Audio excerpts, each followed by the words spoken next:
Vamos orar antes de refletirmos sobre a palavra de Deus. Pai, obrigado por esse momento. Pedimos a direção e unção do Teu Santo Espírito para que tudo que for dito aqui tenha nascido primeiro no coração do Senhor para a vida desta igreja. Que a Tua palavra encontre lugar em nossos corações para que cada um de nós, a começar em mim, possamos sair daqui mais parecidos com o caráter de Cristo Jesus. Toda a honra e toda a glória seja dada a Ti. Oramos agradecidos no nome precioso de Jesus Cristo. Amém. Queridos, nós começamos uma série de meditações sobre a questão reino de Deus. E nós vimos que o reino de Deus é tanto presente quanto... Alguém falou aí, né? Presente quanto futuro.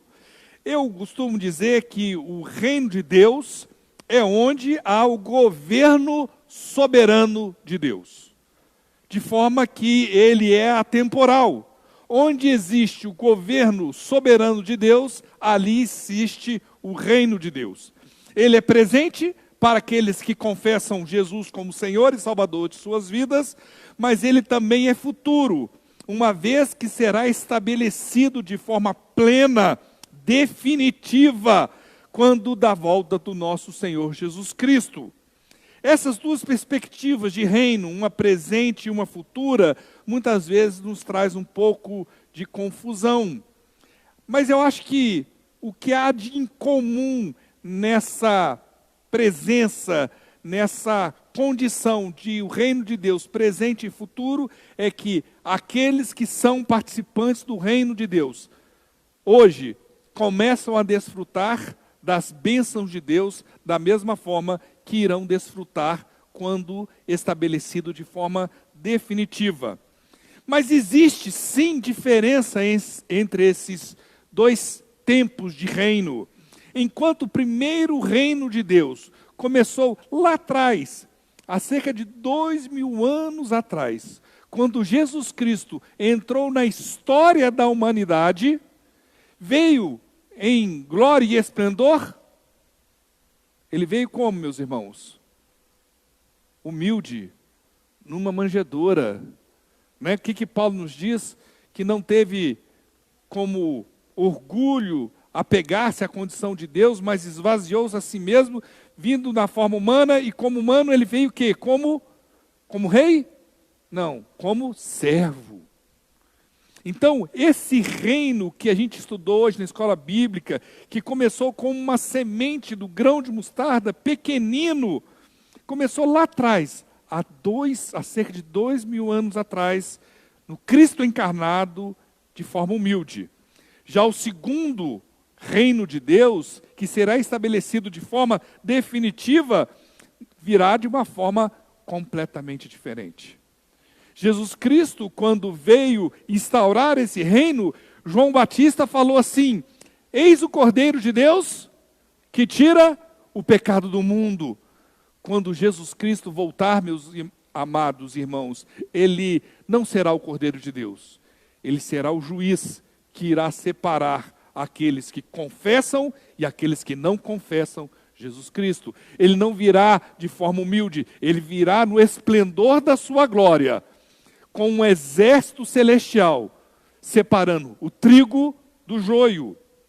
Enquanto no presente reino de Deus, muitas das vezes, não compreendemos todas as implicações do reino de Deus, temos algumas dicas na palavra de Deus que nos traz um discernimento maior e melhor de como será a nossa vida futura.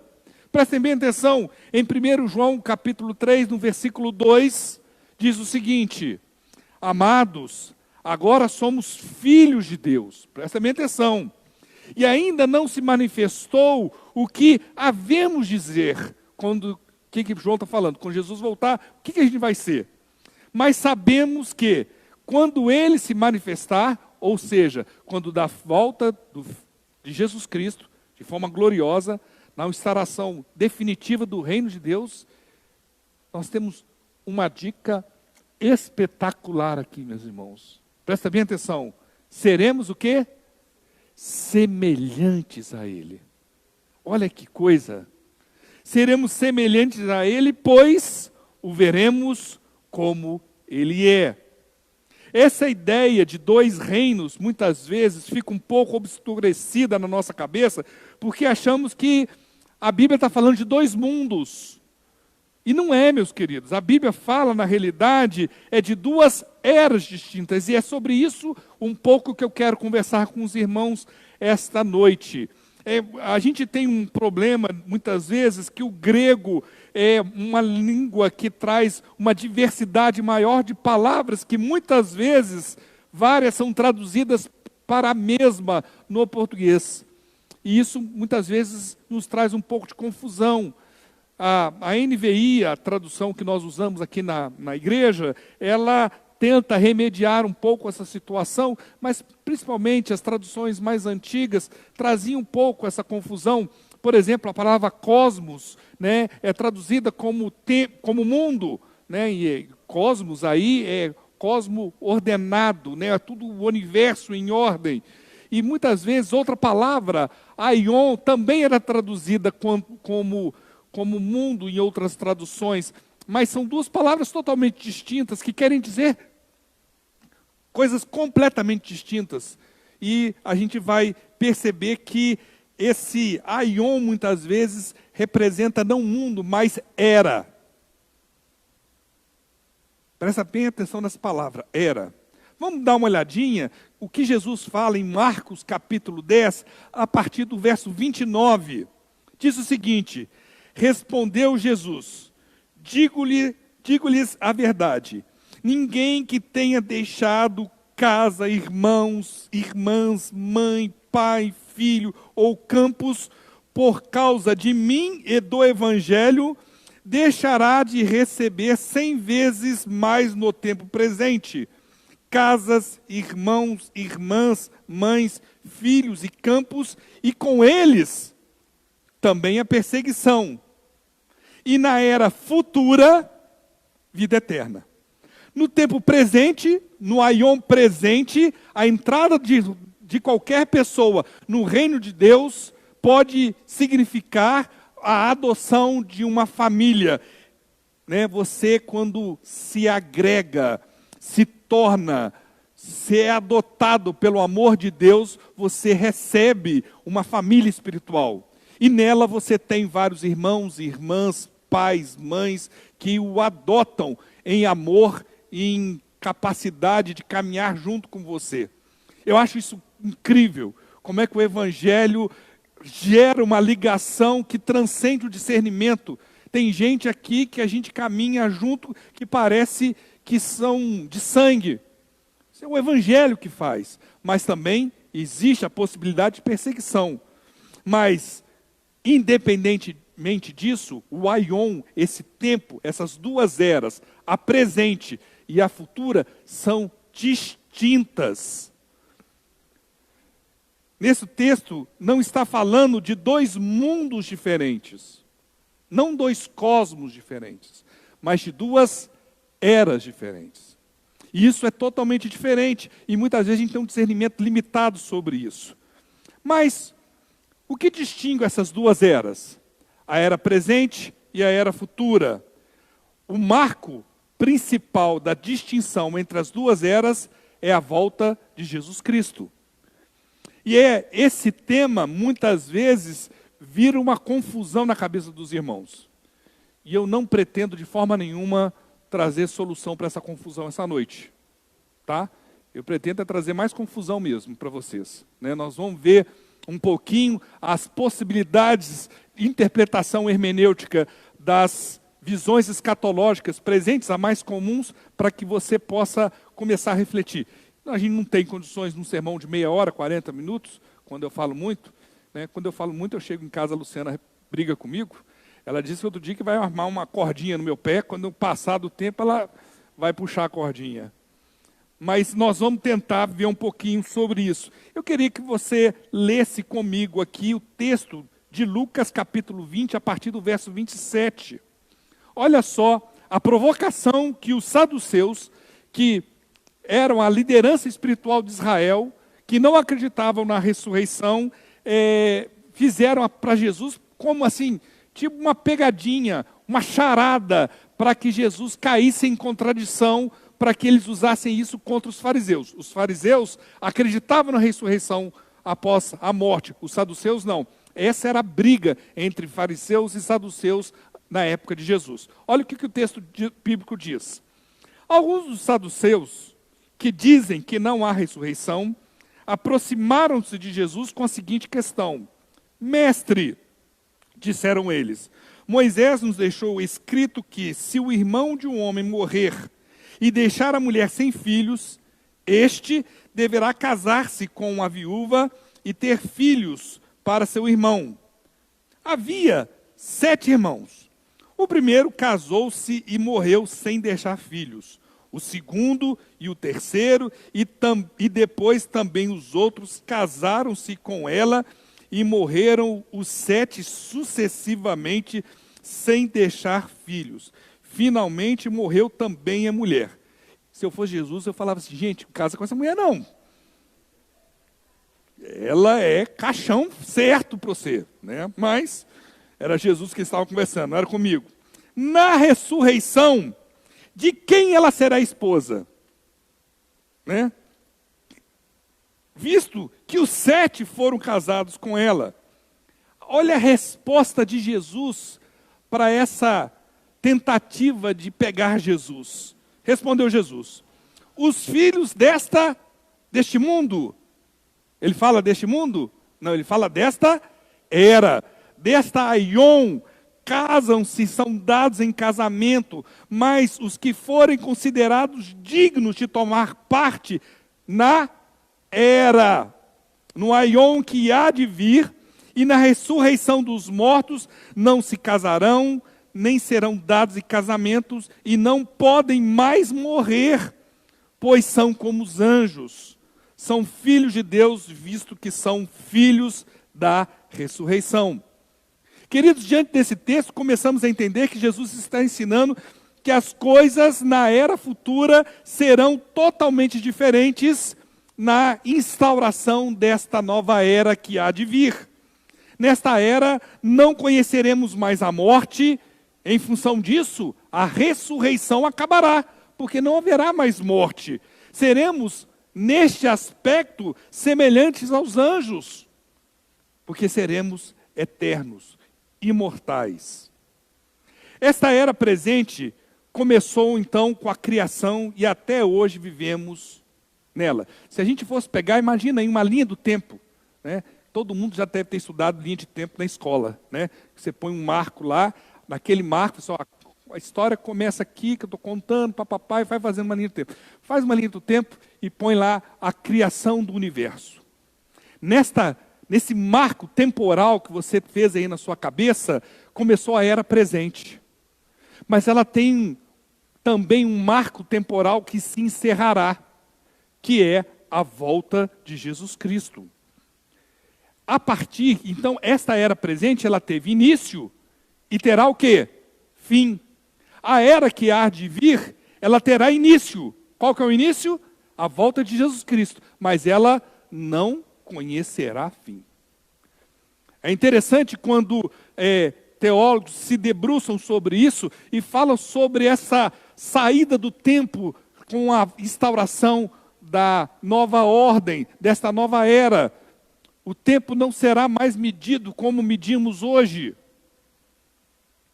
É interessante que a gente pode ver que esta era presente, queridos, elas são diferentes. As duas eras. Essa que nós estamos, que tem um início e que terá um fim, e aquela que terá um início, mas não terá fim. Em Gálatas, capítulo 1, a partir do verso 3, o apóstolo Paulo nos ensina o seguinte: a vocês, graça e paz da parte do nosso Pai e do Senhor Jesus Cristo, que se entregou a si mesmo por nossos pecados, para fazer o quê, meus irmãos? A fim de nos resgatar. Resgatar do quê? Desta presente era. Ele não está falando desse presente mundo, mas dessa presente era. E essa era é o que, meus irmãos? Qual que é o adjetivo que Paulo atribui a esta presente era? Ela é o que? Perversa. Segundo a vontade de Deus e Pai, a quem seja a glória para todos sempre. Amém. Então, o que Paulo está falando, e que existe não somente diferença temporal, de início, de fim, e que uma é limitada no tempo, a outra não tem limitação do tempo, mas existe diferença de qualidade entre essas eras. Essa era que pertencemos, ela é o que? A perspectiva da luz da palavra de Deus, ela é perversa. Vejamos o que Paulo nos fala e a perspectiva da restauração da humanidade em função dessa era perversa, em Efésios capítulo 2, a partir do verso 1. Ele diz o seguinte: vocês, nós, leemos assim, nós estavam mortos em suas transgressões e pecados, nos quais costumavam viver, quando seguiam o que, queridos? Vamos ler junto? A presente ordem deste mundo. A presente ordem deste mundo é a presente era deste mundo. E o príncipe do poder do ar, o espírito que agora está atuando nos que vivem na desobediência. Anteriormente, todos nós também vivíamos entre eles, satisfazendo as vontades da nossa carne, seguindo os seus desejos e pensamentos. Como os outros, éramos, por natureza, merecedores da ira. Todavia, Deus, que é rico em misericórdia, pelo grande amor que nos amou, deu-nos, juntamente com Cristo, quando ainda estávamos mortos em transgressões, pela graça, vocês são salvos. Deus nos ressuscitou com Cristo, com Ele nos fez assentar nos lugares celestiais em Cristo Jesus, para mostrar... O que aconteceu aqui? Travou aí? Então, para mostrar nas eras que hão de vir. Para mostrar nas eras que hão de vir. A incomparável riqueza da sua graça, demonstrada em sua bondade para conosco em Cristo Jesus. Pois vocês são salvos pela graça, por meio da fé. Isso não vem de vocês, é dom de Deus, não por obras, para que ninguém se glorie. Um dos textos mais importantes que nós temos no Novo Testamento, queridos. Falando que a presente ordem deste mundo não se compara, é incomparável, é querer comparar o incomparável com o que está preparado por Cristo Jesus para cada um daqueles que entrarão na era que há de vir. O que queremos dizer? Que nesta era em que vivemos, podemos ser participantes. Aí que, olha só que parece que muitas vezes a gente faz confusão. Nós podemos participar do reino de Deus dentro de uma era que é inimiga de Deus. Olha só. O cristão começa a experimentar o reino de Deus, mas ele começa a experimentar dentro de uma era que é inimiga de Deus, que é contrária de Deus. O mundo, o que João diz? O mundo jaz, o quê? No maligno. Já na era futura, não existirá mais morte, viveremos eternamente na esperança, na presença de Deus, mas como dizemos, nesta era presente, podemos fazer parte do reino de Deus, mas com a presença de uma opressão que caminha em paralelo na vida de todo cristão. É interessante notarmos que todas as coisas que não agradam a Deus pertencem a esta era presente. Tudo que desagrada a Deus pertence a esta era presente. E aí vem o questionamento que como sermos participantes do reino de Deus aqui na terra, nesta era presente, e continuarmos a fazermos aquilo que desagrada a Deus. Como podemos ser participantes do reino de Deus aqui na terra e termos práticas que são daqueles que pertencem a essa era presente e não um modo de viver, de ser, de pensar, de agir, que esteja de acordo com a era que viveremos eternamente. Essa era, essa ordem mundial que se apresenta é contrária à vontade de Deus. Não tem como pensar que pode haver harmonia de pensamentos entre os que são pertencentes do reino de Deus e aqueles que ainda não foram alcançados pela graça e a misericórdia de Deus. A palavra de Deus nos diz lá em 2 Coríntios, capítulo 4, verso 3 e 4, mas se o nosso evangelho está encoberto, para os que estão perecendo é que está encoberto. O Deus, o que, meus irmãos? O Deus desta era, o Deus desta era, cegou o entendimento dos descrentes, para que não vejam a luz do evangelho, da glória de Cristo, que é a imagem de Deus. O Deus dessa era. Precisamos ter claro em nossas mentes que essa era presente tem como o seu Deus o inimigo de nossas almas.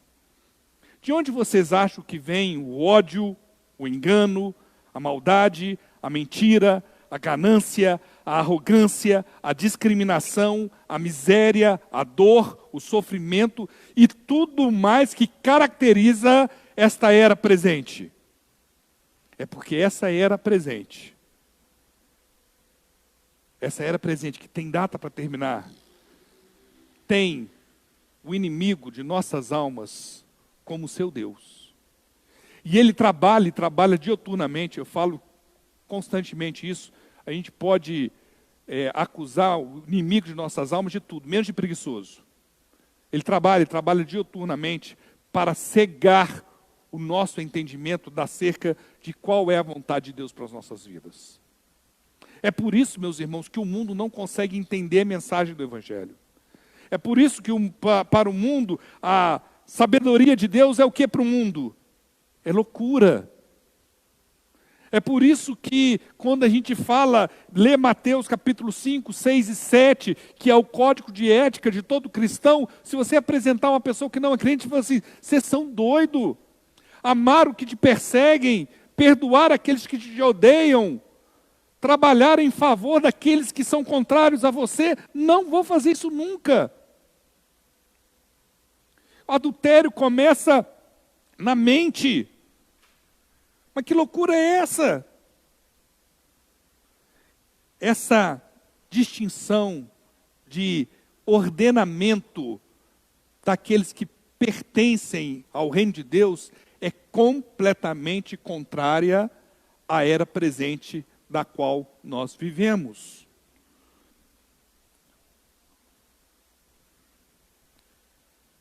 Devemos ter clareza que a ordem mundial ela é contrária ao estabelecimento do reino de Deus. Você pode estar, então, se perguntando quando será instaurado, então, de forma plena esta nova era, esse novo modo de viver? E essa é a pergunta que eu mais ouvi quando no início da pandemia, né? Então, março, abril, que o negócio estava lockdown aqui em Poços de Caldas. Pastor, isso é sinal dos fins dos tempos? Jesus está voltando. Eu ouvi isso diversas vezes. Vamos ver dois textos que falam acerca disso. 1 Coríntios, capítulo 15, verso 50. Depois nós vamos pular para o 53. Irmãos, eu lhes declaro que carne e sangue não podem herdar o reino de Deus. Nem o que é perecível pode herdar o imperecível. Pois é necessário que aquilo que é corruptível se revista de incorruptibilidade e aquilo que é mortal se revista de imortalidade. Aprendemos aqui que nesta nova era, a instauração plena do reino de Deus será implantada quando recebemos um corpo transformado, um corpo glorificado, um corpo semelhante ao de Cristo Jesus. Isso tudo acontecerá quando da volta de Jesus Cristo.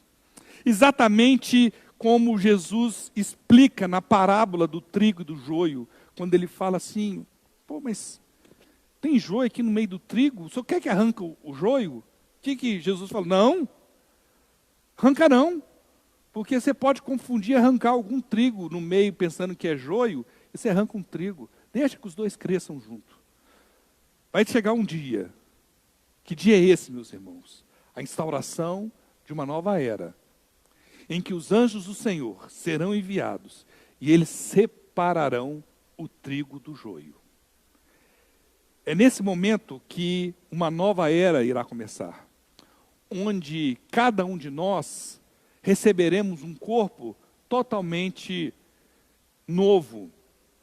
Certa vez eu conversando com um rapaz, gente boa, precisava um pouquinho mais de discernimento, falou assim, que ele era radicalmente contra a doação de órgão, porque como é que ele ia fazer para entrar no reino de Deus sem córnea, sem fígado, sem... Mas deixa eu perguntar uma coisa para você, está certo. E os mártires que foram queimados? Eles vão ser queimados o resto da vida, na eternidade? Eu falei, pastor, não tinha pensado nisso. Pois é, então pensa para você não falar bobagem. Nós vamos receber um corpo novo, né? Os carecas não serão carecas mais, viu, Rafael? Todo mundo cabeludo. Nós vamos receber um corpo novo, glorificado.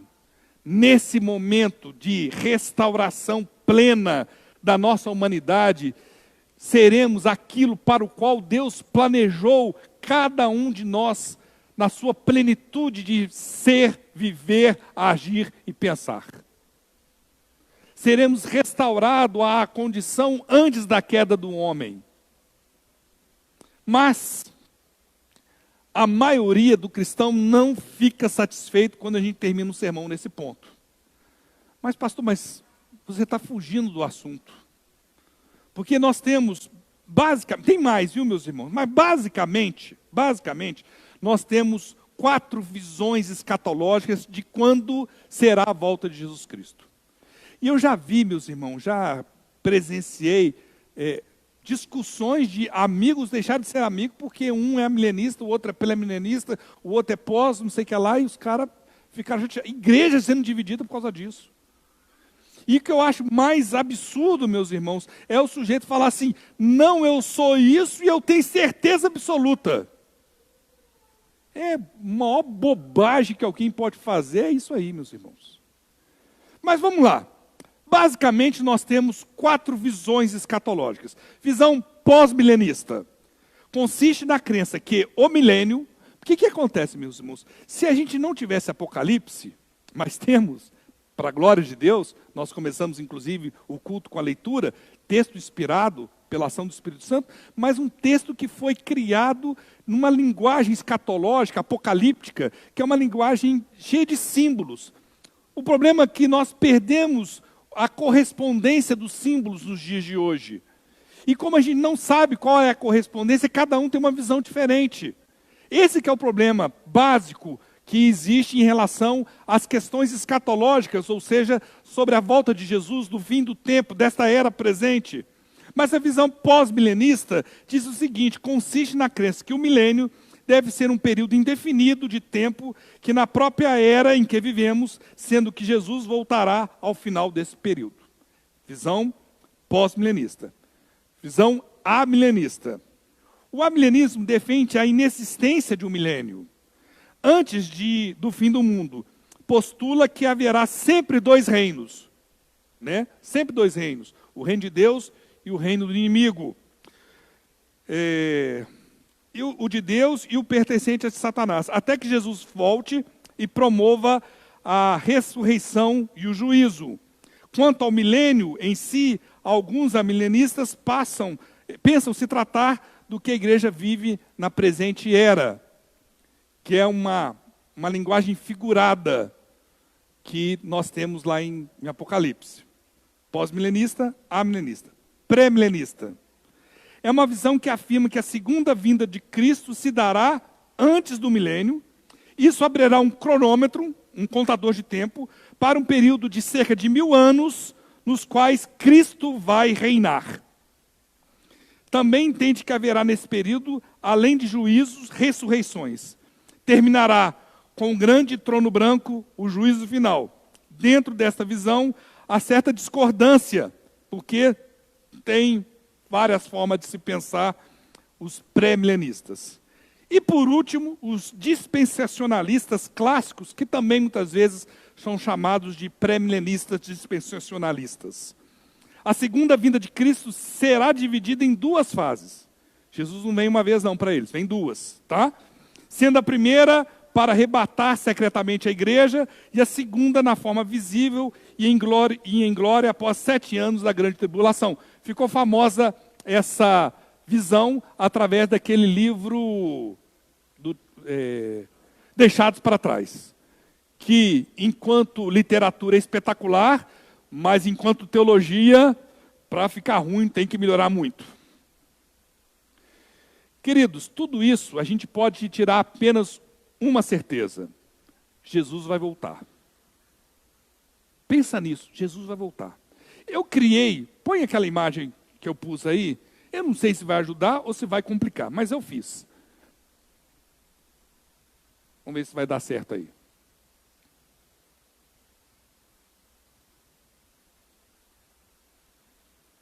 Ah, não ficou muito claro não.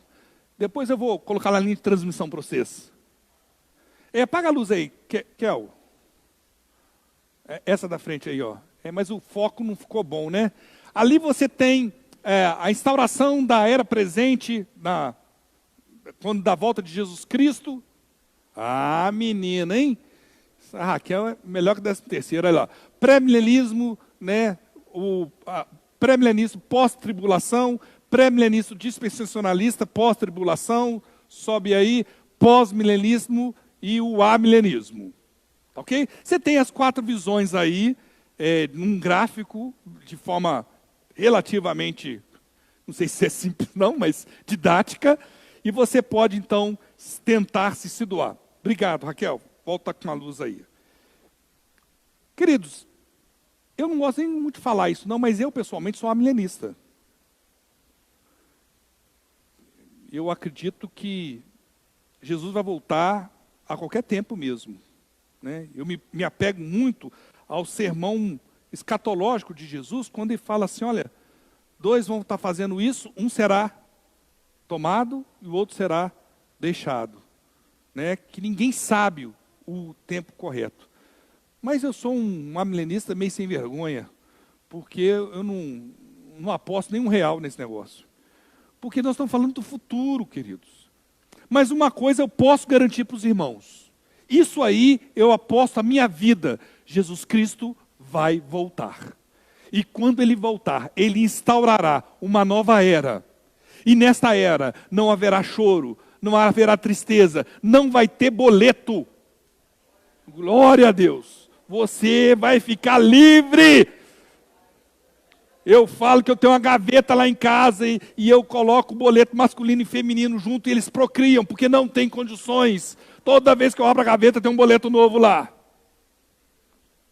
Queridos, não haverá mais choro, não haverá mais dor. Não haverá mais traição, não haverá mais angústia, não haverá mais depressão. Não haverá mais tristeza. Toda lágrima será enxugada de nossos rostos. A lágrima que poderemos verter será em gratidão pela presença, vermos e compartilharmos a presença do Deus Todo-Poderoso diante de nós. É isso que deveria unir o cristianismo. Mas ao invés disso, muitas pessoas acabam se debatendo, muitas igrejas, e eu respeito os que assim interpretam, tomam como forma de ser e viver a sua perspectiva teológica em relação à escatologia. A gente não sabe nem bem o que está acontecendo hoje, o que dirá, meus irmãos, do futuro. Diante da leitura dos textos de Paulo, nós cremos, nós temos um discernimento claro que Paulo entendia que Jesus Cristo haveria de voltar enquanto ele estivesse vivo. Nós, o que estivermos vivos, Paulo escreve da volta de Jesus Cristo. Ora, se Paulo, que é Paulo, errou por 2000 anos, eu vou me aventurar a falar qualquer coisa, meus irmãos? Mas a gente deve ter em nossa mente, em nosso coração, esse anelar da volta de Jesus Cristo. Entendemos que isso é uma verdade absoluta na vida do cristão.